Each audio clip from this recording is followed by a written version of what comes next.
우리 공화당 TV를 시청하시는 여러분, 안녕하십니까? 6일간의 이제 긴 추석 연휴가 이제 끝나고 또 날씨도 이제 본격적으로 이제 좀 쌀쌀한 게 이제 가을이 완전히 왔습니다. 결실의 계절인데, 글쎄요, 이게 뭐 대한민국 또 이 자유민주주의 있어가지고 과연 올 가을에 어떤 결실이 있을까라고 했을 때는 그래서 좀 유감이지만 아직 결실이 없는 것 같습니다. 많은 해결하지 못한 일들, 특히 지금 그 이재명을 건이 거의 뭐 2년 가까이 계속 가는데 아무런 결론이 없는 그런 상황까지 와 있습니다.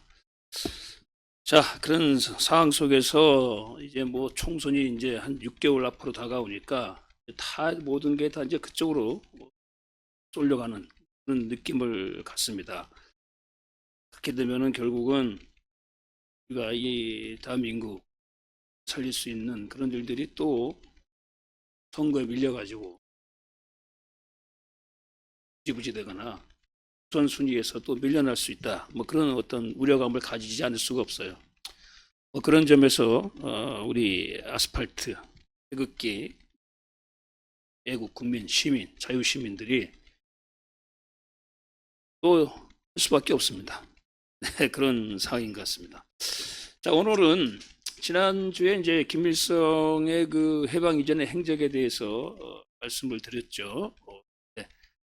다시 또 1945년 이제 10월 당시에 남한의 정세로 들어와 가지고 그 2주 전에 그 인민공화국 수립 그걸 얘기를 했지 않았습니까? 이제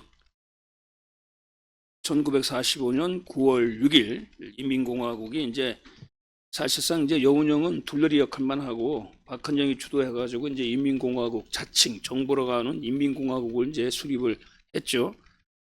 근데 이게 사실은 뭐 자칭 정부지만은 또 국내적으로는 인민공화국이라 하니까 야 이게 정말 이제 우리 정부구나. 이게 실질적으로 앞으로 이제 독립된 국가의 정부의 모체가 되는구나. 그렇게 해가지고 많은 사람들은 또 인민공화국을 가지고 사실상의 이제 국가로 이렇게 생각하면서 이 인민공화국을 중심으로 해서 사람들이 또 몰려들기 시작했어요. 그런 게 되면 결국에 이제 인민공화국을 수립함으로써 박헌영이 가장 큰 이득을 보았다. 또 실제 인민공화국 수립을 박헌영이가 모의하고 주도하고 이렇게 했음에도 불구하고 박헌영이는 인민공화국에 참여하지 않았어요. 거기는 간판으로 이제 이승만 박사, 뭐 여운형 뭐 이렇게 내세우고 또 심지어는 이제 지금의 교육부 장관에 해당하는 문교 장관의 인천 김성수를 내세우면서 뭐 그럴듯하게 포장을 해가지고 국민들로 하여금 그 어떤 정부적인 그런 인물들이 있는 것처럼 하고 실질적으로 이제 그 밑에 지금의 차관급인 차장에는 다 그 박헌영 부하들을 심어가지고 인민공화국을 실질적으로 이제 박헌영이 뒤에서 좌지우지할 수 있는 리모트 컨트롤할 수 있는 그런 상황을 만들어 놓고 본인은 인민공화국은 참여하지 않았어요. 대신에 이제 공산당 조직을 이제 하면서 이게 인민공화국을 중심으로 해서 공산당의 우호적인 조직, 공산당 산하에 연결될 수 있는 이런 조직들을 만들기 시작해요. 결국은 이제 좌파, 모든 좌파의 단체의 조직화가 인민공화국 수립을 기점으로 해가지고 이렇게 이루어지게 되는 거예요. 그러니까 결국은 인민공화국은 이 공산당을 지지하는 아주 주요한 외곽 조직의 이제 중심이 될 수가 있었던 거죠. 전국적인 조직 확대를 가능하게 했고 그 조직으로부터 지지와 성원을 받았기 때문에 박헌영으로서는 뭡니까? 정말 자신이 활동할 수 있는 공산당이 활동할 수 있는 하부 조직을 또 각 영역의 조직을 인민공화국을 통해 가지고 확보할 수가 있었다. 이렇게 되는 겁니다. 그래서 이제 인민공화국이 수립되어지니까 건국준비위원회는 이제 소멸되어졌죠. 그러니까 건국준비위원회 지부, 그러니까 지방 지회죠. 이게 이제 애초에 여운형이 또 안정훈 선생이 주도했을 때는 8월 말쯤에는 남북한을 통틀어서 145개 지방 지부가 결성되었다고 했잖아요. 그런 건준이 이제 없어지니까 인민공화국으로 바뀌면서 건준 지부가 인민위원회도 개편되는 겁니다. 인민위원회라는 것은 여러분 이제 공산당의 어떤 그 조직이죠. 지방 조직 네트워킹이죠. 인민위원회 하게 되면 지금 우리로 치면 이제 뭐 각 시도 지방자치단체를 의미하는 것이죠. 인민위원회로 개편되면서 이 공산당이 이제 인민위원회 조직을 기반으로 해서 공산당 외곽 조직을 만들어 나가요. 그러면서 대표적인 것이 이제 전평. 전평이 뭐냐? 그 원래 그 긴 이름이 조선 노동조합 전국 평의회, 약칭으로 이제 전평으로 불리게 되는데 이게 노동자들의 모임. 지금의 어떤 민주노총의 전신이다 이렇게 보면 됩니다. 지금 민주노총이 좌파, 특히 주사파의 어떤 그 행동 전위부대로서 가장 막강한 조직과 참가 인원수를 하고 있잖아요. 지금 민노총이 뭐 가입한 노조원들이 100만이 넘으니까 여기는 뭐 대한민국에서 이처럼 전투적으로 조직화되어진 일단의 그런 조직이 없죠. 또 여기는 뭐 헌법도 초월하고 대통령도 어찌할 수 없는 무소불위의 일종의 그 때법이죠. 또 그런 단체, 조직, 단체 행동, 시위를 통해 가지고 대한민국을 완전히 그냥 우보보는 만드는 것이 지금 민주노총이잖아요. 그 민주노총의 전신이 바로 해방 시기에는 이제 전평이었어요. 우리는 이제 민노총이라는데 해방 시 전평이었다. 전평이 이제 가장 큰 조직이 되는 거죠. 노동자들이 이제 전평을 중심으로 해가지고 이제 결성되죠. 전농, 전국 노동자 평의에다가 볼 수가 있죠. 지금의 뭡니까? 농민회. 지금 농민 조직도 뭡니까? 다 그 지금 이제 농민 조직은 전농이죠. 지금 전농, 전국 농민 뭐 협의회인가요? 전농. 그게 이제 해방 시기로 전농이었어요. 그래서 농민들을 이제 또 결속시키고 청년총연맹, 청년총연맹, 청년들, 부녀총연맹, 여성들 이렇게 해가지고 노동자, 농민, 청년, 여성들을 조직을 전국적으로 이제 조직 체계화시켜 나가는 겁니다. 그 중에서 이제 가장 세력이 큰 것이 이제 전평이라고 할 수가 있는데 이 전평이 9월 26일, 그러니까 1945년 9월 26일 산별 노조, 개별 노조들이 있잖아요, 그렇죠? 각 그러니까 노동 조직이라는 것이 이제 직능별로 있잖아요, 산별 있잖아요, 그렇죠? 뭐 어떤 데는 무슨 뭐 운수업, 또 어떤 데는 무슨 뭐 요식업, 또 어떤 데는 뭐 그렇게 나눠서 산별 노조를 대표한 노동대표 51명이 조선 노동조합 전국평의회, 약칭해서 전평이라는 준비대표회의를 개최하고 그 전평의 전역위원, 조직위원으로서 김삼룡을 비롯해서 8명을 선정을 했어요. 김삼룡이라 그러면 여러분, 김삼룡 이주화 사건 나이 드신 분은 기억할 겁니다. 해방 시기에 거물급 간첩. 이게 바로 김삼룡 이주화예요. 나중에 이제 체포되어 가지고 이게 아마 오재도 검사가 사상 검사에 의해 가지고 결국은 이제 김삼룡과 이주화가 북한의 지령을 받고 한 간첩으로서 체포되어 가지고 이제 형을 받게 되는데 북한이 6.25 전쟁을 일으키기 불과 일주일 전에 김삼룡 이주화와 뭐 교환을 하자. 북한의 어떤 인사하고 아마 조만식 선생이었나 뭐 이런 식으로 해가지고 또 현혹하게 했던 거물급 간첩이죠. 바로 이 김삼룡을 중심한 8명은 이제 전역위원으로 준비하고 준비위원장에 허성택, 부위원장에 박세영을 선임했다. 실질적으로 뭡니까? 김삼룡이 전평의 핵심 그 인사가 되는 거죠. 그러니까 지금 여러분 민주노총도 마찬가지예요. 100만 명의 어떤 노동자들이 뭐 나름대로는 그냥 뭐 이게 노동조합이니까 노동자들의 권익과 이익을 대변해 준다. 뭐 그런 차원에서 대다수는 참여했을지 모르지만은 민주노총은 사실은 이제 북한의 조선노동당에 의해 가지고 직접적으로 지휘를 받는 하부 조직이다 볼 수 있죠. 남한 내. 과거에 이제 그 386, 586들이 이제 노동운동 현장에서 조직화를 하면서 그게 이제 민주노총으로 이제 확대 발전되어졌잖아요. 그러니까 이제 과거 주사파들이 이제 실질적으로 민주노총을 좌지우지하고 이 주사파들은 사실 노동당으로부터 직간접적으로 컨트롤 당하기 때문에 바로 그런 거랑 똑같은 거예요. 해방 시기에도 이 전평이 김성룡이 실질적인 핵심 인물로서 몽골을 좌지우지하고 결국은 북한과 연계되어졌다. 따라서 이를 그 전평위원들은 다 보면 박헌영계 인사들이야. 이 전평 주도부는 다 박헌영계가 싹 싹쓸이한 거죠. 지금의 민주노총이 주사파들이 싹쓸이해가지고 돌아가면서 뭐 조직위원장을 맡으면서 하는 거죠. 그러니까 여러분 지금 그 민노총의 최고 지도자는 다 그거는 이제 주사파들이 다 이게 찍는 거예요. 요번엔 네가 해라, 네가 해라.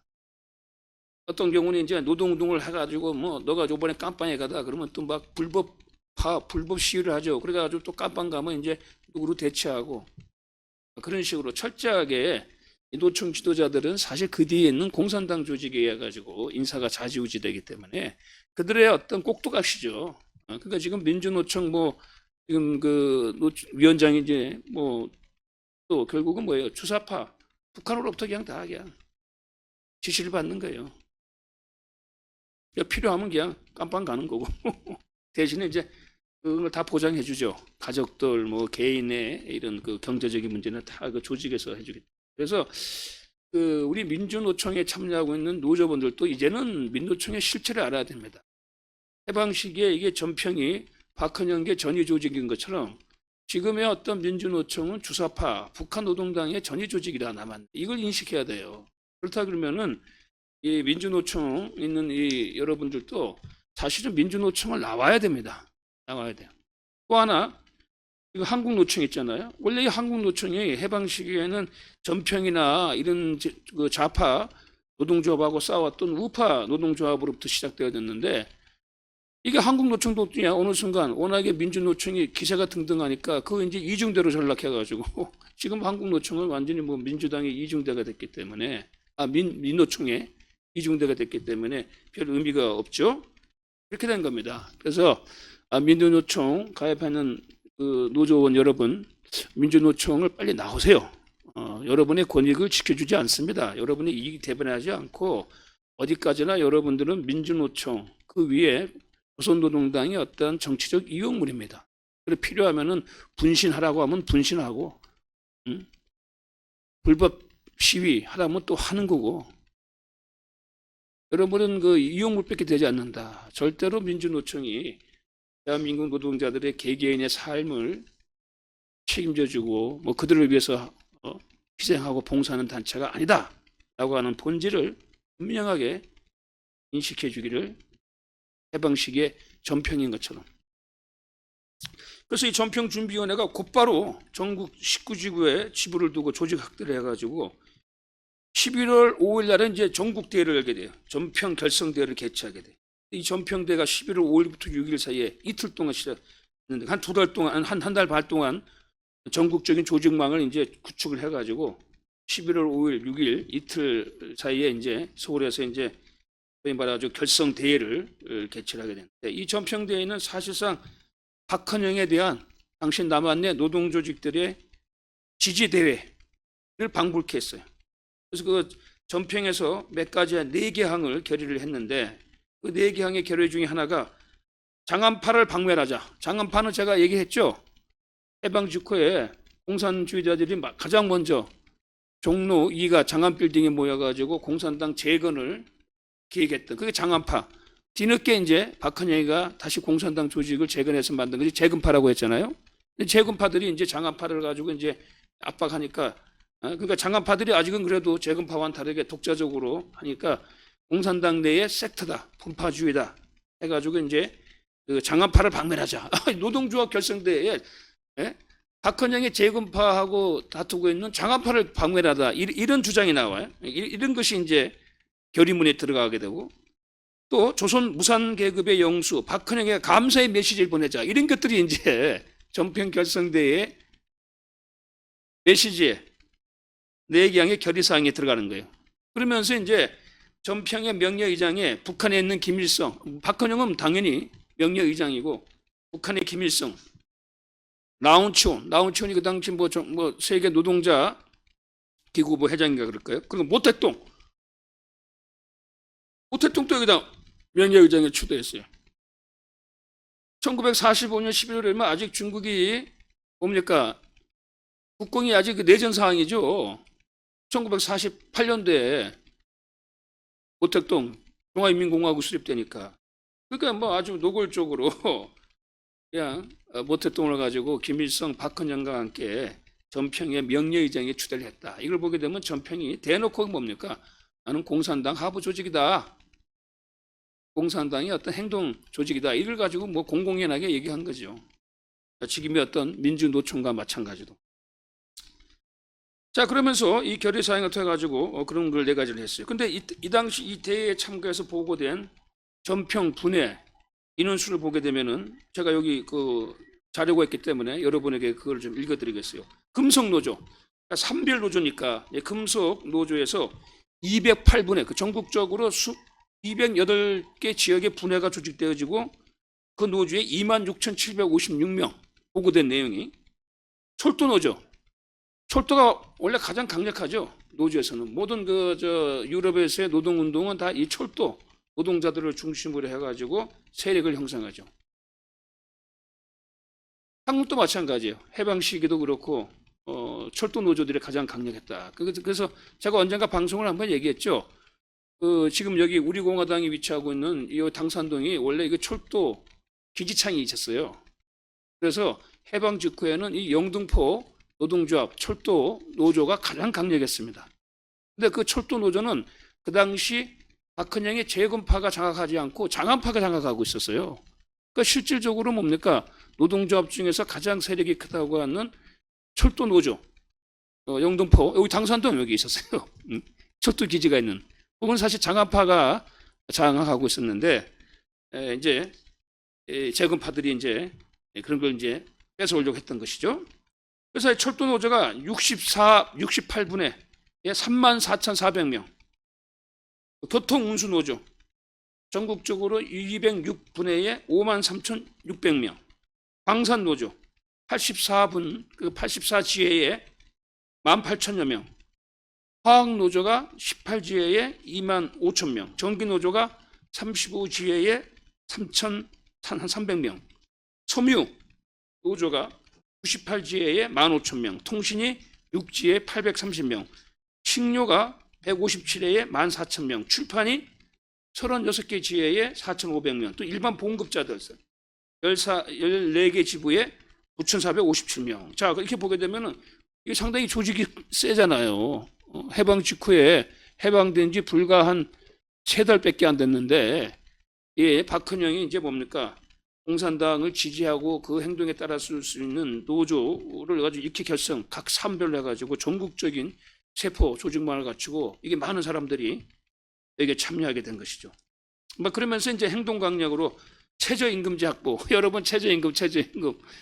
문재인 때 뭐 최저임금을 10,000원으로 해가지고 임금을 올려서 경제를 성장한다라고 하는 소득주도 성장이라고 하는 정말 참 말도 안 되는, 여러분 정말 마차가 말을 이끌어야 된다는 그런 엉터리 경제 논리 가지고 했는데, 이때도 해방주 최저임금제를 확보하자. 물론 이제 노조 입장에서 노동운동에서 노동자들이 살 수 있는 최저한의 생활을 보장하자는 입장에서 최저임금은 기본적으로 국가도 그런 부분 다 해줘요. 근데 이제 문재인 정부 때는 완전히 그 현실과는 다른, 아니 무조건 현실 경제가 바탕하지 않는데 임금을 올려준다고 해가지고 경제가 성장합니까? 화폐만 찍어내야 되는 것이죠. 그럼 결국 인플레가 되는 것이죠. 그건 참 아주 기본적인 경제 논리에도 어긋나는 그런 걸 했는데, 최저임금제, 8시간 노동제, 7일 일휴무제, 연 1개월 유급휴가, 이건 이제 보통적으로 우리가 노조로서는 이제 요구할 상황이고, 또 대부분의 국가들은 이 정도의 기본적인 것은 이제 다 보장을 해주죠. 그리고 뭐 위험한 위험 작업은 7시간만 노동하자, 또 14세 미만 유선유 노동 금지, 노동자를 위한 타가소, 해고 실업은 절대 반대한다. 해고. 뭐 이런 것들이 이제 행동 강령이 되는. 일반적인 또 어떤 노조, 노동운동, 조합으로서는 요구할 수 있는 일반적인 내용이죠. 내용 자체는. 뭐 그런 것입니다. 자, 그리고 이제 농민들도 이제 전국 농민 대표협의회, 약칭 전농. 이 전농은 지금 또 여러분 농민 조직이 전농이죠. 전국 농민 회인가 그렇죠. 그래서 이 전농도 12월 8일부터 3일간 전농 결성대를 열어가지고 농민 조직의 전국적 조직화를 완료했어요. 그러니까 이 전농도 마찬가지야. 박헌영이 주도하는 공산당의 지도를 받고 박헌영을 적극 지지하고 공산당을 따르는 그러한 하부 조직, 행동 조직으로 나타난 것이다. 자, 그러면서 이제 전농도 마찬가지예요. 그 결성대회에서 이렇게 얘기를 합니다. 그러니까 전평 11월 달에 먼저 결성되어진 노동조합이죠. 노동계급이 이제 영도하에 전국 농민의 농민계급을 동맹으로 해서 공산당 중심의 인민정권 수립을 위한 계급통일 전선을 확보하게 되었다. 이렇게 보고를 하고 있어요. 대놓고 뭡니까? 공산당을 중심으로 해서 우리가 인민정권 수립을 해야 된다. 그걸 위해서 일종의 계급통일 전선으로서 전국 농민들을 모았다. 11월 달에는 노동자 조직이 결성되었으니까 이제 농민 조직을 결성했다. 뭐 이렇게 하는 거예요. 그러니까 이제 전평, 전농을 중심이 되고 청년들을 중심으로 한 청총, 청년 총연맹, 여성들 부녀 총연맹 뭐 이런 것들이 이제 대표적으로 좌파 박헌영의 어떤 행동대원으로서 이제 전국적 조직화를 이루게 된 것이죠. 이게 조직, 그러니까 이게 공산당은 하여간에 조직이 기본이니까 제가 누누이 얘기하잖아요. 3명만 있으면 무조건 조직화를 해야 돼. 그게 기본적인 조직의 원리입니다. 기본입니다. 어떤 레닌의 혁명 전략 전술, 어떻게 하면은 기존의 어떤 체제를 가지고 엎어버려가지고 사회주의 체제, 공산주의 체제로 가냐라고 했을 때는 이제 모든 세포를 가지고 다 조직화시켜야 된다. 3명 모이면 무조건 조직. 또 제가 얘기했죠. 3명만 있으면은 그 조직은 3명에 의해서 잠식을 당합니다. 이게 이제 세포 조직인데 그게 결국은 다 조직의 모든 중앙을 장악하게 되는 것이죠. 그래서 이제 이렇게 만들어가지고 인궁의 인민공화국 실무직은 다 이제 박헌영 계열로 채웠다 그랬죠. 또 자신은 이제 인민공화국으로 떨어져 있으면서 이제 공산당을 맡아가지고 공산당을 지지하는 이 외곽 조직을 이렇게 전국적으로 확대를 해 나가면서 이제 공산당 세력을 강화해 나갔고 이건 사실 성공을 했죠. 그러니까 결국은 그 미군 진주를 앞두고 1945년 9월 6일 저녁 7시 경기여고 강당에서 박헌영이가 여운형을 가지고 그냥 떠밀어 가지고 만든 인민공화국은 결국은 박헌영의 정치적 승리로 기결되어졌던 것이고 여운형은 뭐예요? 건국준비위원회를 주도해가지고 건준의 모든 전국 조직을 만들어 놓고 인민공화국을 만드는 바람에 다 그냥 그걸 박헌영에게 그냥 넘겨줘 버린 거예요. 이때부터 실질적으로 여운형은 뭡니까? 우리 쉽게 얘기하죠. 개틀이라고 얘기하죠. 아무것도 없어요. 얼굴마다. 그러니까 박헌영이가 만든 인공의 얼굴마다 뺏게 하지 못하는 겁니다. 그래서 결국은 여운형이가 나중에 안 된다 싶어가지고 인민당을 만들어. 인민당, 뭐 근로당 등등을 만드는데 자기 당을 만들어가지고 자기 입지를 확보하려고 하는데 이미 늦었죠. 그러니까 사실은 이게 여운형의 실패가 그 해방 초기에 건국준비위원회 가지고 주도적으로 또 뭐 우파와의 연합전선을 형성하면서 나름대로 선제적으로 조직화를 만들고 전국적인 조직망을 만들었는데 그걸 가지고 다 고스란히 누구에게 넘겼다? 공산당, 박헌영에게 그냥 넘겨져 버린 거예요. 그리고 본인은 그냥 얼굴마다만 한 거예요. 여기서 결국 여운형의 해방 시기에 실패다. 반면에 박헌영의 승리였다. 그래서 이 박헌영은 인민공화국을 통해 가지고 완전히 공산당 하부 조직, 공산당 지지 세력을 전국적으로 모든 분야에 있어 가지고 이것을 확보하게 되었던 것이죠. 이제 그야말로 박헌영이 만든 조직들이 단체들이 뭡니까? 이제 박헌영의 전위 세력으로서 모든 단체 행동이나 군중 동원, 정치적 공세 이걸 이제 주도적으로 해 나가게 되는 것이죠. 그러니까 이게 전평, 노동조합으로서의 전평, 농민조직에서의 전농, 그리고 청년조직, 청총, 부총, 뭐 여성조직 이런 조직들은 결국은 공산당과 일반 대중들을 국민들을 연결하는 인전대, 약간 전문적인 용어인데 정치적 용어인데 영어로 하면 트랜스미션 벨트다. 그러니까 뭐예요? 공산당 조직과 공산당이 아닌 일반인들을 가지고 중간에서 연결시키는 고리, 그게 바로 인전대입니다. 인전대. 트랜스미션. 서로 연결한다는 그런 의미가 갖고 있는 것이죠. 그래서 결국은 뭡니까? 대다수 그 노동조합이나 뭐 농민조직이나 청년조직이나 부녀조직에 참가한 사람들은 보통 일반인이지만은 실질적으로 뭡니까? 다 공산당이 컨트롤하는 그런 구성원이 되는 거예요. 그러니까 이렇게 훈련된 공산주의자들을 비공산주의 조직에 침투시켜가지고 공산당 세력을 확대하고 그 조직을 장악하는 것이죠. 이거는 이제 어떻게 보게 되면 이제 그 혁명 전략 전술, 특히 레닌의 혁명 전략 전술 바로 기본 ABC입니다. ABC.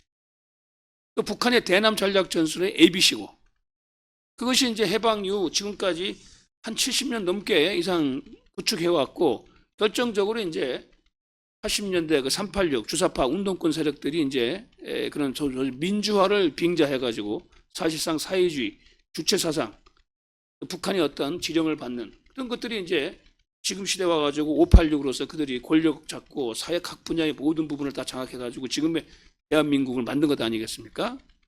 이제 뭐 사법부도 뭡니까? 완전히 이 좌파들, 주사파들의 손아귀에서 그냥 농락당하고 있죠. 이번에 그 유창훈 판사가 말도 안 되는 판결을 내린 권순일의 후배고 김명수 은퇴한 대법원장이 아마 그 직계 판사인 것 같은데 뭐 이렇게 되는 겁니다.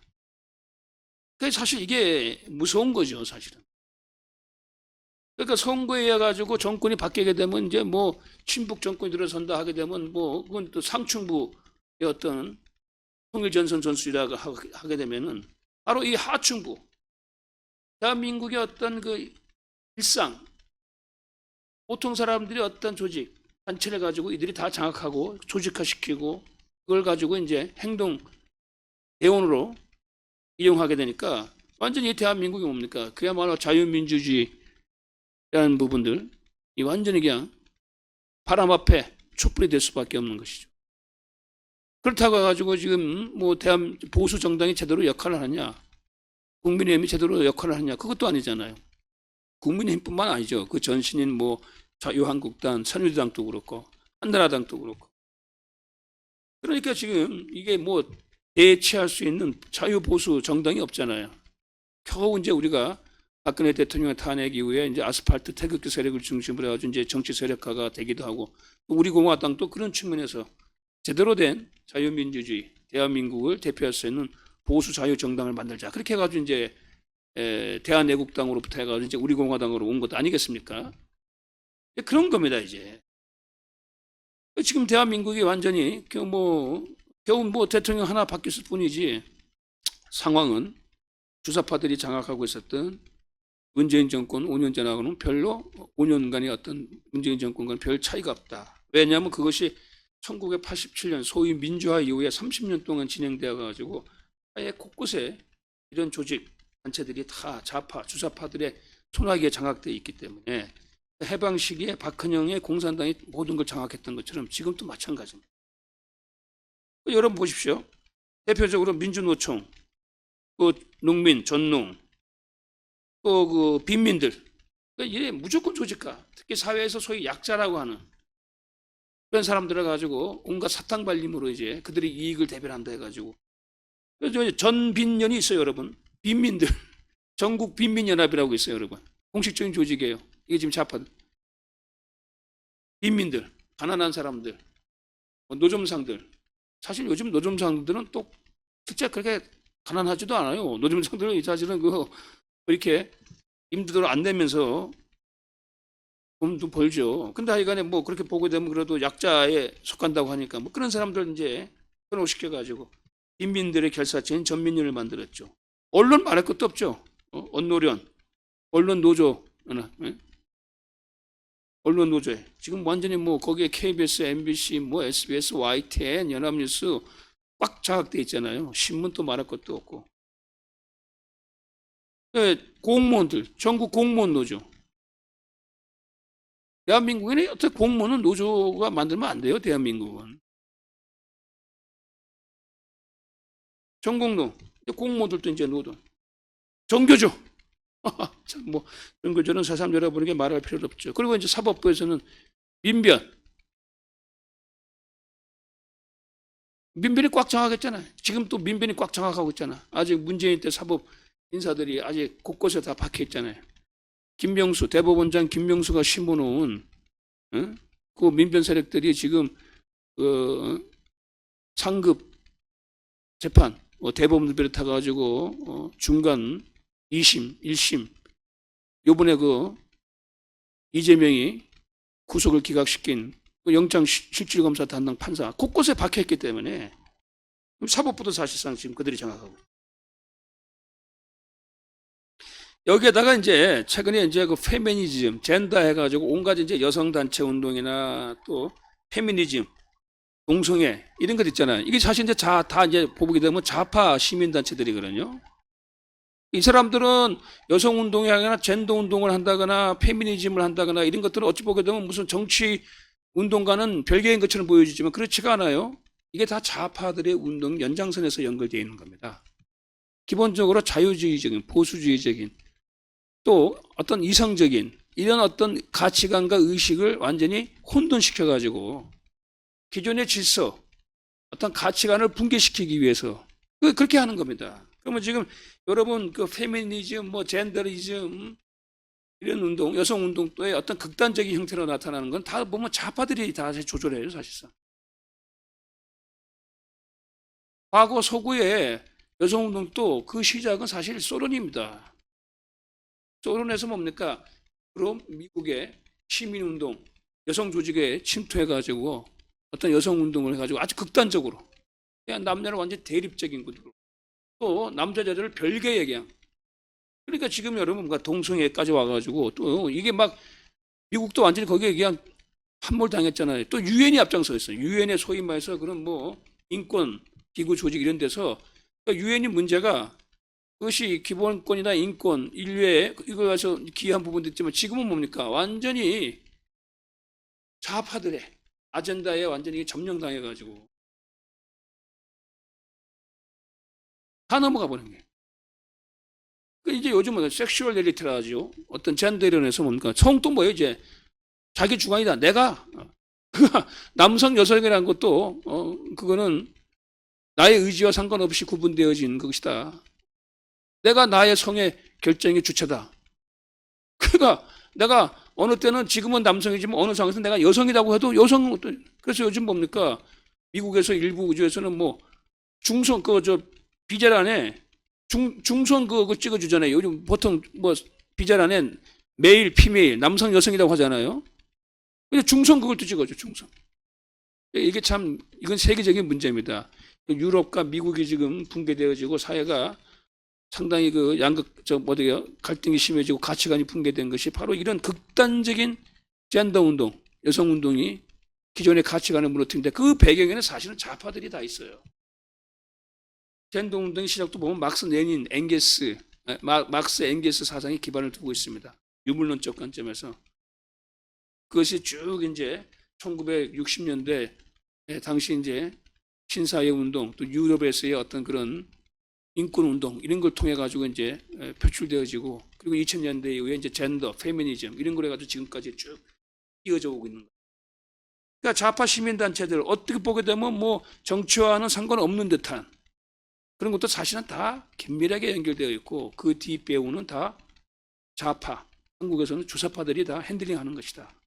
이렇게 함으로써 대한민국의 어떤 가치관, 자유민주주의의 가치관, 우리가 이성적으로 합리적으로 갖고 있는 남녀에 대한 기본적인 인식, 또 성에 대한 기본적인 인식을 가지고 다 이제 무너뜨리는 거예요. 그러니까 도덕적으로, 성적으로 완전 뭡니까?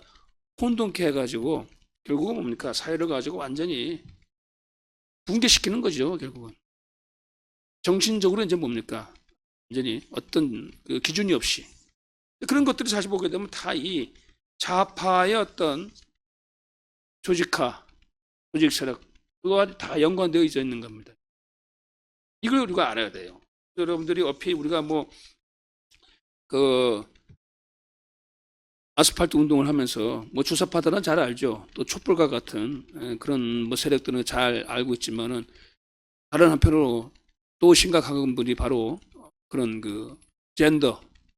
요즘 중고등학생들이 막 나오잖아요, 여러분. 그 영향을 받아가지고 또 동성애 그걸 아주 기본 권리, 성적 자기 결정권이다. 이렇게 해가지고 완전히 이제 어떤 그 인간이 갖고 있는 기본적인 가치관을 완전히 이제 붕괴시켜 나가는 것이죠.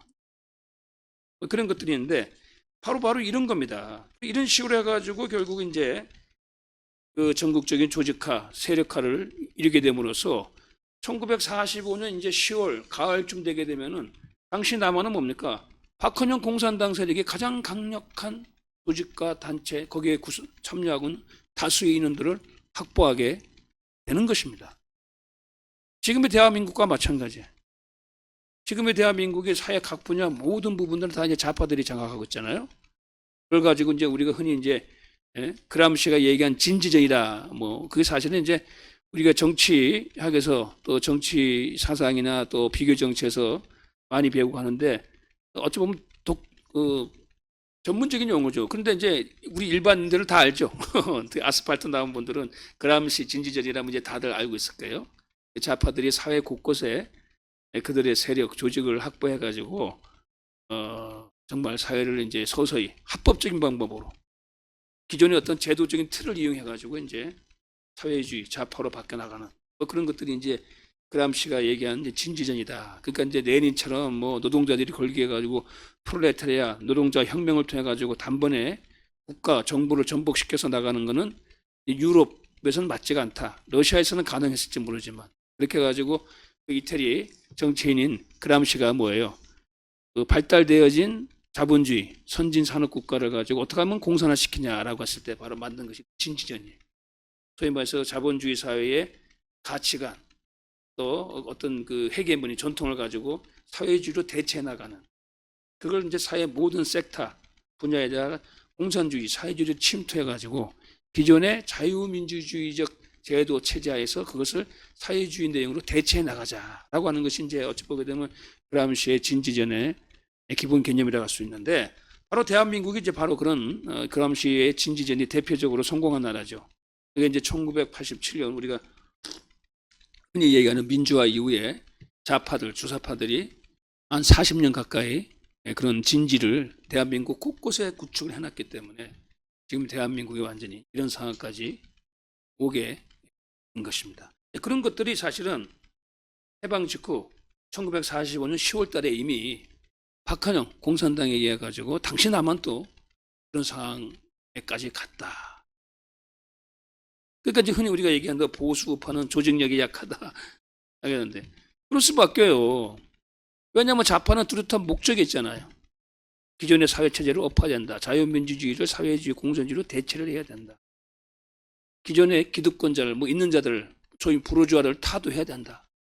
뭐 이런 분명한 목표가 있기 때문에 거기에 맞춰가지고 이제 조직화하고 행동을 만들고 전략 전술을 구사하지만은 우리 자유우파 같은 경우는 그렇잖아요. 개인의 기본적인 자유를 존중하고 어떤 자율적인 선택과 판단, 또 법치, 또 자유에 대한 기본적인 어떤 인식의 공유 이런 것이 있기 때문에 어떤 의도적인 목적을 갖고 단체를 만들고 거기 왜 가지고 불법적인 행동을 하고 필요하면 그냥 적대 세력하고 손을 잡아가지고 하는 그 행동 못 하잖아요. 그러다 보니까 대한민국 이 지경까지 오게 된 겁니다. 다행히 어찌 보게 되면 이제 역설적인 것인데 박근혜 대통령의 탄핵이 어떻게 보면 또 좋게 보면은 그걸 통해 가지고 대한민국이 이렇게 공산 세력, 좌파들이 이렇게 많았구나. 또 대한민국 곳곳에 이렇게 작용화가 되어 있고 대한민국의 모든 교육 현장, 사법 현장, 심지어 의회, 경찰, 군에도 있을 거예요 아마. 여기 곳곳에 이 좌파들이 공산주의, 주사파들이 다 이게 뿌리 박혔구나. 이걸 알게 된 것은 어찌 보게 되면은 뭐 탄핵에 가져다 준 하나의 교육적 효과라고 할까요? 국민들도 그런 건 인식은 해. 인식은 하지만 거기에 맞서 싸우지는 못하고 있다. 우리 태극기 세력들이 자유시민, 또 대한민국 애국 시민들이 아스팔트에서 지금 7년 이상 분투를 하고 유튜브를 통해 가지고 지금 사상전을 벌이고 있고 뭐 그래가지고 겨우 지금 우리가 좌파들을 주사파들을 지금 상대를 하고 있지만은 문제는 사회 기관의 모든 조직에 다 이 좌파들이 장악하고 있기 때문에 이 싸움이 상당히 어렵다는 겁니다. 그 어려운 싸움에서 가장 무서운 건 뭐냐? 무관심이에요, 무관심. 결국은 이게 개인의 자유시민, 왜 우리가 자유인이냐? 자유인은 자유를 누릴 수 있는 기본적인 뭡니까?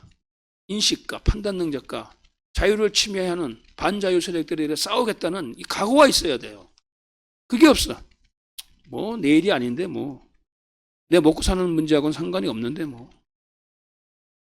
아 괜히 그렇게 했다가 그냥 뭐 내가 또 공격받고 말이지. 또 왕따 당할 수도 있는데 뭐 이런 것들 때문에 그래서 무서운 거는 사실 좌파, 뭐 주사파, 공산주의 이념 뭐 그것도 상당히 자유민주주의, 자유 대한민국을 위협하는 어떤 위협적인 요소지만 사실 그것보다 더 무서운 거는 일반인들의 보통인들의 무관심입니다. 무관심, 침묵 이게 사실은 무서운 거예요. 그러니까 지난 그 문재인 정권을 겪으면서 불법적인 탄핵 이후 진행되어 온 지난 7년간의 모습을 보게 되면 이제 웬만큼 이제 생각 있는 보통 사람 상식 있는 대한민국 국민은 다 알아요, 사실은. 아, 대한민국이 이 정도까지 지금 작용화되어졌구나. 이 정도까지 이제 주사파들이 대한민국을 다 장악하고 이걸 알고는 있는데 그게 자유를 지키기 위한 어떤 행동으로서 나타나고 있지 않다라는 게 이게 문제예요. 그걸 알고 있는 사람들만이 그냥 우리가 광화문 시청 서울역에 모여가지고 태극기를 들고 흔들고 막 박근혜 대통령 탄핵 직후부터 해가지고 지금까지 싸우고 있잖아요. 그것도 무시할 수가 없어요. 그러니까 사실 지금 우리 자유 보수 우파 세력이 박근혜 대통령 탄핵을 계기로 상당히 세력이 커졌습니다. 많이 조직화되어 있고 수로는 오히려 더 많아요. 압도적이에요, 사실은. 좌파들은 거기 동원되어지는 사람들이 많은 데서 10,000명이라 그러면은 뭐 한 9,900명은 모르고 동원되는 거야, 그냥. 그럴듯한 이슈, 환경 문제, 무슨 뭐, 인권 문제, 뭐 여성 문제, 남녀 뭐, 얼핏 들을 때 반박의 여지가 없는 당연한 이슈를 들고 나오는 그 좌파들에 의해 가지고 동원되고 이용당할 뿐이에요. 수나 어떤 것은 사실 자유우파 보수세력이 압도적인데 조직화 부분에 있어 가지고 좌파들 소수들이 조직을 장악하고 있기 때문에 모르는 많은 사람들이 좌파의 어떤 동원에 동원되는 거죠. 그들의 집회에. 이런 상황입니다. 그렇기 때문에 이제는 우리 국민들이 행동을 해야 됩니다.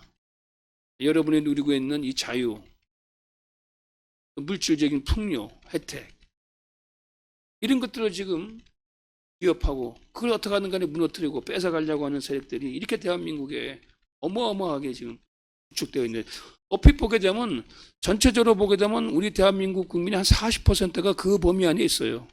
그럼 그거 다 40%가 다 공산주의자, 사회주의자 그건 아니야. 모르니까 뭡니까? 휩쓸려 가가지고 거기에 이제 속하게 되는 거예요. 또 소위 말해서 중도파라고 하는 사람들은 이 사람들이 어찌 보게 되면 이제 그 무관심을 대표하는 어느 정치적인 입장에 있는 사람들이죠. 그럼 이제 보수당은 어떻게 하든 간에 보수적인 가치 해가지고 조직화시켜가지고 자유와 인권, 기본권을 침해하고 사회 질서와 또 기본적인 어떤 인간의 가치관을 붕괴시키는 세력과 싸워야 되는데 그렇지 않고 말이지 맨날 선거 때만 되면 그냥 중도표를 끌어와야 된다 해가지고 그게 안 되죠. 거기에 우리 대한민국의 보수 자유 세력의 실패, 정당의 실패가 있었던 것이잖아요. 그러니까 한편으로는 우리나라 지금 현실에서 나는 중도파요 하는 사람들은 무책임한 사람들이야. 결국 나는 뭐 그냥 양쪽 보다가 떡이나 먹겠다. 굿이나 보고 떡이나 먹겠다. 그런 입장에 있는 사람들이에요. 상황에 따라 가지고 뭐 이쪽이 강하고 이쪽이 정권 잡으면 뭐 그 입장에 동조하고 또 반대편이 잡으면 또 그 입장에 동조하고 그걸 포장은 뭡니까? 아 나는 중도적 입장에서 어느 누구 편에 서지도 않고 객관적으로 나는 평가하고 합니다. 이런 식으로 하죠. 그래서 저는 그래요. 대한민국에서 중도파라고 하는 사람들은 별로 신뢰하지 않습니다. 대표적인 사람, 지도자가 이제 예를 들어서 안철수류 같은 사람들, 또 보수 우파 내에서도 뭐 유승민이 같은 사람들, 그렇죠?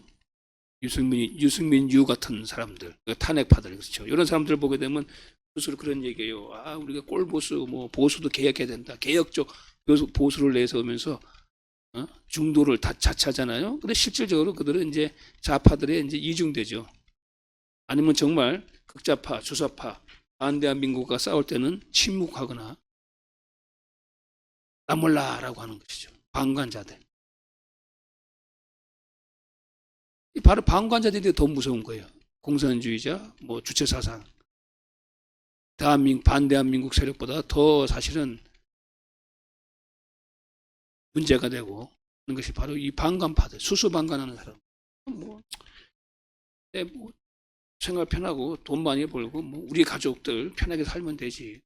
어떻게 되든 뭐 이런 무관심과 뭐 그걸 가지고 소위 말해서 이제 중도 입장으로 이제 포장해가지고 그러니까 중도에 있는 사람들하고는 사실 논쟁이 될 수가 없어요. 다 좋은 얘기니까. 당연한 얘기니까. 그거 몰라서 그렇게 싸웁니까? 이게 바로 이제 대한민국의 현실이다. 이게 이제 그 부분에 있어가지고 가장 앞장서야 될 보수정당, 자유정당, 이 국민의힘을 비롯해서 지식인들은 다 알죠. 저거나 대학에 몸담고 있는 사람들은 알죠. 얘기 안 해도 침묵해. 입담으로. 아예 판사들이 대법관 판사들이 말입니다. 나서가지고 그런 판결 내리고 원순위가 같이 그냥 이재명 같은 애 살려줘가지고 대통령 후보도 만들고 요번에 유 판사인가 얘도 결국은 뭡니까 또 이재명이 살려줘가지고 또 기회를 만들어 이러니 뭐 되겠습니까? 이게 되겠어요? 바로 이런 겁니다. 그래서 이게 참 벌써 해방 시기에도 그랬다. 그러니까 어찌 보게 되면 해방이나 지금이나 상황은 똑같아요. 어찌 보게 되면 이제 대한민국은 과거 이제 뭐 박정희 정권이나 이런 좀 군부 또 권위주의 정권에서는 그들이 이제 워낙에 강한 지도자가 나서가지고 반공 또 그걸 철저하게 하니까 지하 밑에 있다가 이제 민주화라는 어떤 명분을 타고 이제 지하에서 나와가지고 이제 땅 위 지상으로 올라와가지고 지금은 뭡니까 막 지상의 모든 부분을 다 점령해 있는 뭐 그런 상황까지 오게 된 거죠. 그래서 자각한 보수 자유 세력들 시민들이 박근혜 대통령 탄핵을 계기로 해가지고 광장으로 나왔던 것 아닙니까? 이런 행동과 희생과 결기, 자유를 지키기 위한 투쟁의식이 있어야 돼요. 그래야지 자유가 유지되어지고 자유민주주의가 유지되어지는 것이죠. 그러니까 사실 자유민주주의는 상당히 그 구성원들의 퀄리티, 수준이 높아야 돼요. 그러니까 사실은 많은 사람들이 자유민주주의를 운영할 수는 없습니다. 지금 또 그래요, 여러분. 사실 뭐 선진국가 발달했던 국가들 내에서나 했었지. 전 세계적으로 보게 되면 자유민주주의가 제대로 작동하고 있는 나라가 별로 없어요. 요즘은 그것도 다 무너져가지고 미국도 비롯해가지고 유럽도 완전히 뭡니까? 자유민주주의는 점차 뭡니까? 그 내에서 소수화되고 있어요. 완전히 프로파간다에 의해서 만든 이제 포퓰리즘에 의해 가지고 다 이제 무너지고 있죠. 또 극단적인 인본주의.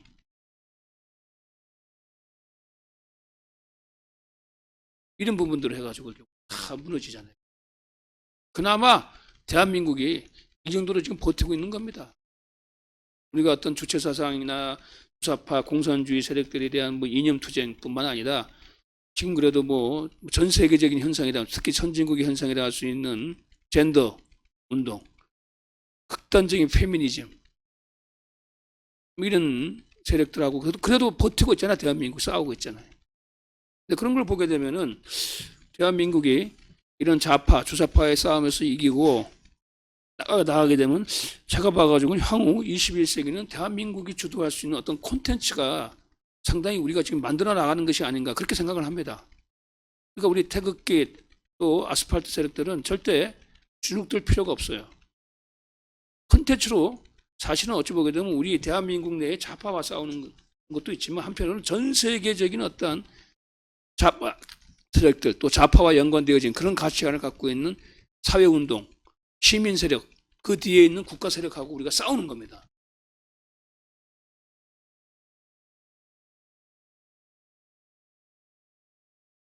참 크게 보게 되면 빛과 어둠의 싸움이라고 볼 수도 있어요. 상징적으로 비유하게 되면.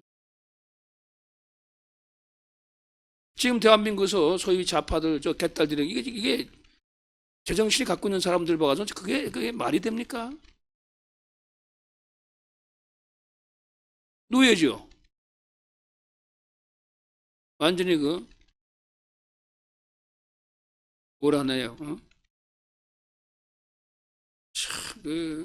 참, 뭐, 여기서 언급 필요 없는, 위에서 하라면 시키면 시키는 대로 움직이는 완전 말 좀비, 그렇죠. 노예, 좀비. 이런 어떤, 그런 사람들이 많아요. 거기에 안타깝게도 젊은 애들이 아무것도 모르고 참여해가지고 중고등학교 학생들이 막 그런 대회에 끼고 말이죠. 제가 이제, 저는 보잖아요, 매주마다. 저는 매주마다 시장 앞에 가가지고 뭐 소규모지만 태극기 집회 앞에서 제가 이제 연설을 하면서 건너편에 있는 촛불들을 비롯해가지고 각종 그 좌파와 연관되어진 단체들, 페미니즘 뭐 등등 해가지고 환경 다 그럴듯하죠. 맞는 얘기죠. 그러나 이제 그런 극단적인 정치적 의도를 갖고 하는 그런 운동 세력들이 매주마다 나와서 하잖아요. 거기 뭐 안타까운 거는 성인들은 그렇다 치는데 아무것도 모르는 중고등학생들이 그렇게 나오는 거야. 레인보우 무지개색 깃발 두고 나와가지고 그거 보게 되면 이제 어른들의 책임이 크다. 어른들이 그런 거는 구분을 해가지고 적절하게 어른들이 아이들을 가지고 잘 이렇게 지도를 해야 되는데 뭐 이러니까 참 이게 대한민국이 이런 상황까지 왔다. 그런 겁니다. 그렇기 때문에 제가 앞서 방송에서 얘기한 것처럼 민주노총에 있는 노조원 여러분 이제 국가를 한번 생각해 보세요. 그리고 우리 이웃, 공동체, 우리의 가족, 또 우리 아이들의 미래를 생각하게 되면은 어떻게 좌파, 조사파를 따르는 또 그런 행동의 역할을 하는 민주노총의 구성원으로서 무조건 지시에 따르는 것이 과연 옳은 일인가 한번 좀 생각해 주시기 바랍니다. 그래서 제가 얘기했잖아요. 인전대. 공산주의자는 절대 뭡니까?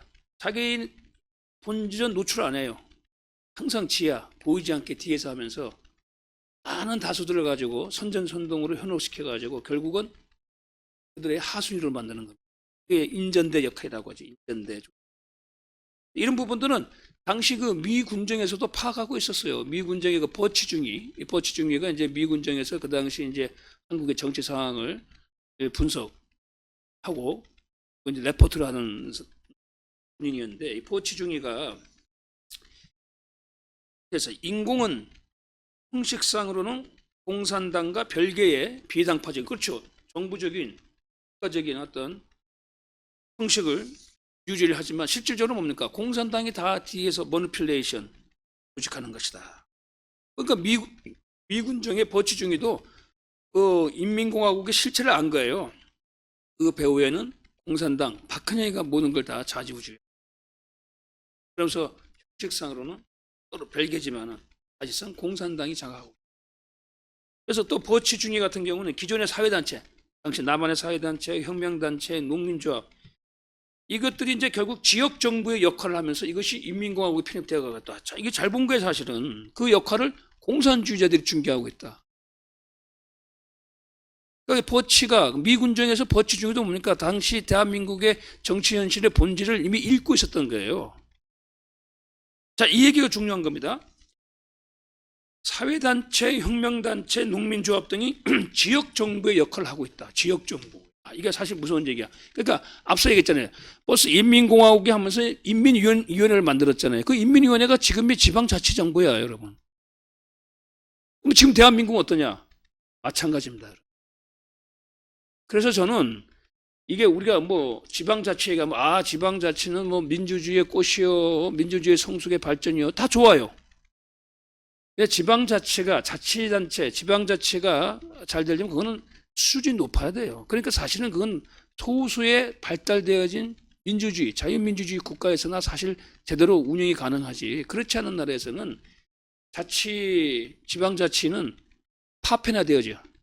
국가, 중앙의 어떤 기능이 약화되어지고 지방정부가 파편화되고 지방정부가 사실상이 뭡니까? 독자적인 정부가 되어가지고 일종의 도시국가화 되어져 가는 겁니다.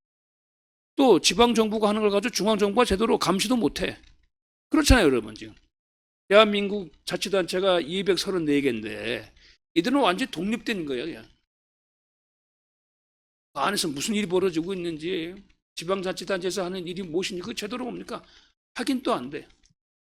또 소위 말해서 그 지방자치단체 하부조는 또 뭡니까? 지방의회가 있잖아요, 그렇죠? 시, 군의회, 시의회 마찬가지예요. 그러니까 이게 제대로 작동하지 못하면은 과거 중세 시대 때 뭡니까? 왕조 시대 때 지방 토가 되는 거예요. 그러니까 지방자치는 토가 되는 거예요.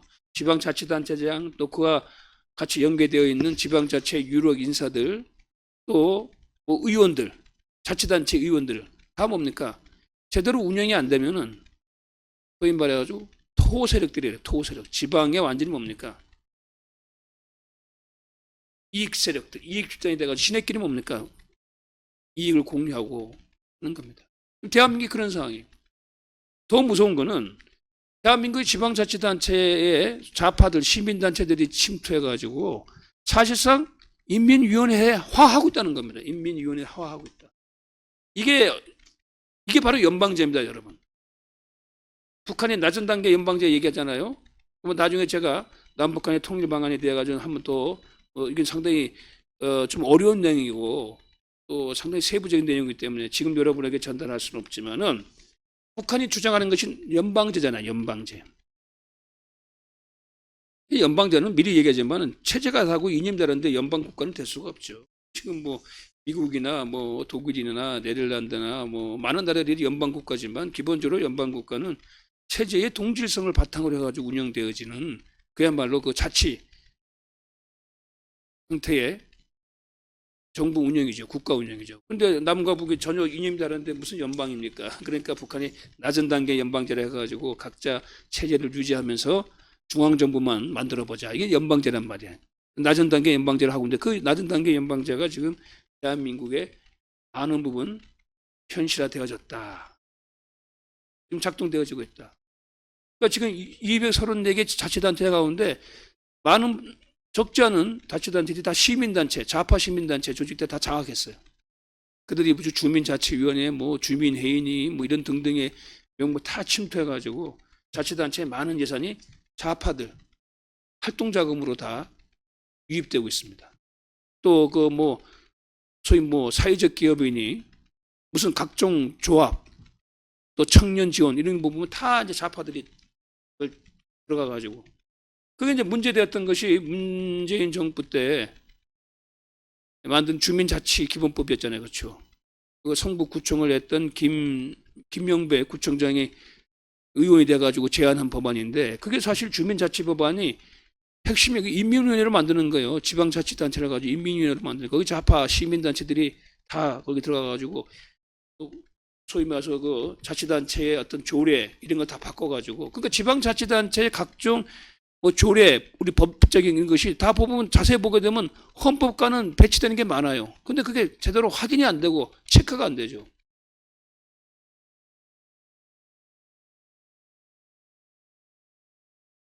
그러니까 이게 미 당시 그 해방직후에 버치 중위가 본 것처럼 이게 각종 그 좌파 단체들이 지역 정부의 역할을 하고 있다. 무서운 얘기잖아요. 지금 대한민국 그렇단 말이에요. 특히 이제 민주당에서 장악하고 있는 지방자치단체는 완전히 뭡니까? 거기는 그냥 무정부잖아요. 중앙정부가 어떻게 할 수가 없어요. 또 그렇지 않은 소위 말해서 뭐 보수 뭐 경상도나 뭐 이런데 보수 정당이 뭐 다수를 차지하는 지방자치단체장들도 내용을 모르니까 좌파적인 내용이나 정책을 갖다 줘도 그게 좋으니까 옆에 보기에 뭐 자치단체 할다고 주민들끼리 하고 뭐 풀뿌리 민주주의 지역 사이에 어떤 조합을 만들고 말입니다. 사회적 기업 뭐 이런 거니까 뭐 명분이 그럴듯하니까 그냥 돈 쓰는 거야. 또 그 시의회, 군의회, 기초의회에서는 뭡니까? 그런 내용의 어떤 진위, 본질도 모르면서 그냥 하는 겁니다. 그래서 지금 대한민국은 사실상 많은 부분이 연방제화가 되어 있어요. 북한화가 되어 있다는 얘기입니다. 여러분, 뭐 동사무소 같은데 그렇죠? 이게 가볍게 볼 게 아닙니다. 기본적으로 우리가 흔히 얘기하는 동사무소, 요즘은 뭐 주민자치센터라고 이름이 바뀌었죠. 그게 사실은 이제 좌파 조직의 뿌리입니다. 뿌리, 세포입니다. 거기부터 사실 뭡니까? 좌파가 장악하는 거예요. 그렇다 해가지고 주민자치단체 동장이나 거기 직원들이 좌파라는 얘기가 아니라 그 운영에 좌파 시민단체나 뭐 그저 연관되어진 시민들, 자기파들이 다 거기 들어가가지고 각종 명목으로 위원회를 만들고 조직을 만들어가지고 주민자치, 풀뿌리 민주주의를 내세우면서 그렇게 하는 거예요.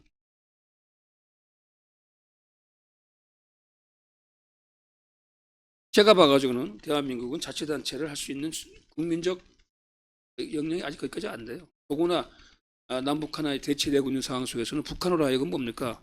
해남 전략 전술에 아주 좋은 전진 기지가 되죠. 자칫. 여러분 생각해 보세요. 이재명이 사건이 된 것이 이재명 개인의 정말 아주 정말 참 파렴치하면서도 아주 그냥 범법 행위를 밥 먹듯이 하는 사람, 거짓말을 밥 먹듯이 하는, 물론 그걸 통해 가지고 대통령 후보까지 가고 지금 야당 대표가 되었지만은 어떤 그런 개인의 인생의 문제도 있지만 구조적으로 지방자치의 문제입니다. 어떻게 성남이 여러분 생각해 보세요. 성남은 완전히 지금 그 치외 복근지대였잖아. 결국은 이재명이 있는 동안은 거기에 지금 뭡니까 동부연합이라고 하는 이석기 그 세력들이 또 그 지방의 어떤 조폭 세력까지 연합해가지고 오늘날의 이재명을 만들어줬잖아요. 그런 거예요. 지방자치단체가 제대로 중앙정부로부터의 스크린도 안 되고 사회 어떤 그런 공적 조직으로부터 어떻게 운영되는가에 대한 것도 알 수가 없으니까. 그러니까 그런 성남시의 또아리를 터가지고 각종 이권, 또 성남시가 인허가권을 갖고 있는 부분에 다 이권 관계를 해가지고 결국은 정치 자금을 조성하고 그게 결국은 대통령 후보로까지 만들어졌던 거 아니에요. 사실은 이 이재명 사건은 구조적으로 보게 되면 이 지방자치의 문제를 우리가 알아야 됩니다. 어떻게 성남시가 일종의 그 완전히 그 해방구가 되었는가? 대한민국의 공권력과 자유민주주의 체제가 작동되지 않고 완전히 그냥 이석기와 같은 동부연합 수사파들이 그냥 좌지우지하고 여기에 거기에 조직폭력배들이 끼고 조직폭력배 출신의 기업까지 끼고 말이죠. 그래서 그 이재명이를 내세워가지고 나라를 엎으려고 했던 거 아니에요. 그러니까 이거는 심각한 지방자치단체 우리의 어떤 모순을 우리가 발견할 수가 있는 겁니다. 지방자치단체 하기 전에 뭡니까? 각 시도단체 시장들은 이제 국가에서 공무원 중에 능력 있는 사람들을 다 이렇게 임명을 했잖아요. 그러니까 그 사람들은 국가적인 차원에서 뭡니까? 업무를 해요. 그런데 이게 완전히 지방자치 해가지고 뭐 선거로 바뀌니까 뭐 쉽게 와서 누구나 다 이제 어떤 생각을 갖고 있는지만 돼가지고 그게 또 어마어마하잖아요. 그 예산들이.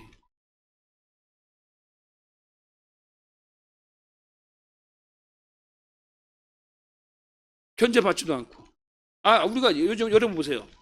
서울시장은 물론이고 경기도지사만 돼도 당장 대권 후보로 들어가.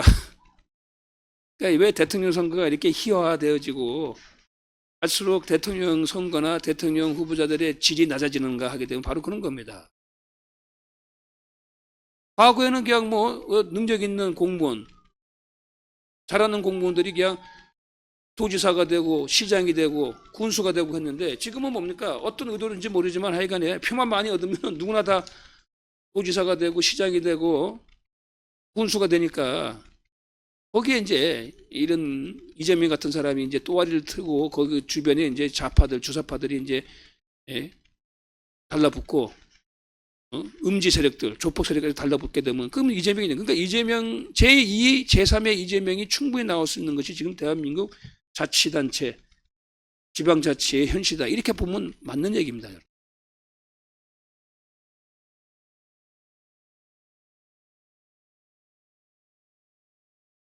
이게 아주 심각한 부분입니다.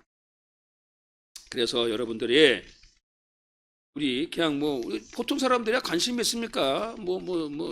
연상 그러니까 주민자치센터에서 뭘 하든지 관심이 있어요. 자기 일상생활하고 일상생활에 바쁜데. 그러나 그 빈틈에 좌파들이 다 가는 겁니다. 다 솔직히 말해서 대한민국의 주사파들, 좌파들이 그 개인들을 보게 되면 땀 흘려서 생활해가지고 가족을 부양하고 한 사람 별로 없어요. 뭐 운동, 데모, 각종 시위 하다가 이제 정권에 좌파 정권이 잡게 되면 거기에 이제 연계돼 가지고 이제 지위도 얻게 되고 하는 거죠. 안 되면 이제 그런 식으로 국가 예산 해가지고 어떻게 하면 빼먹는 방법. 그게 바로 이제 그런 빈 구멍을 찾아 들어가 가지고 그게 이제 자치단체들이 많이 거기에 장악되어 있는 거예요. 소극도 마찬가지잖아요.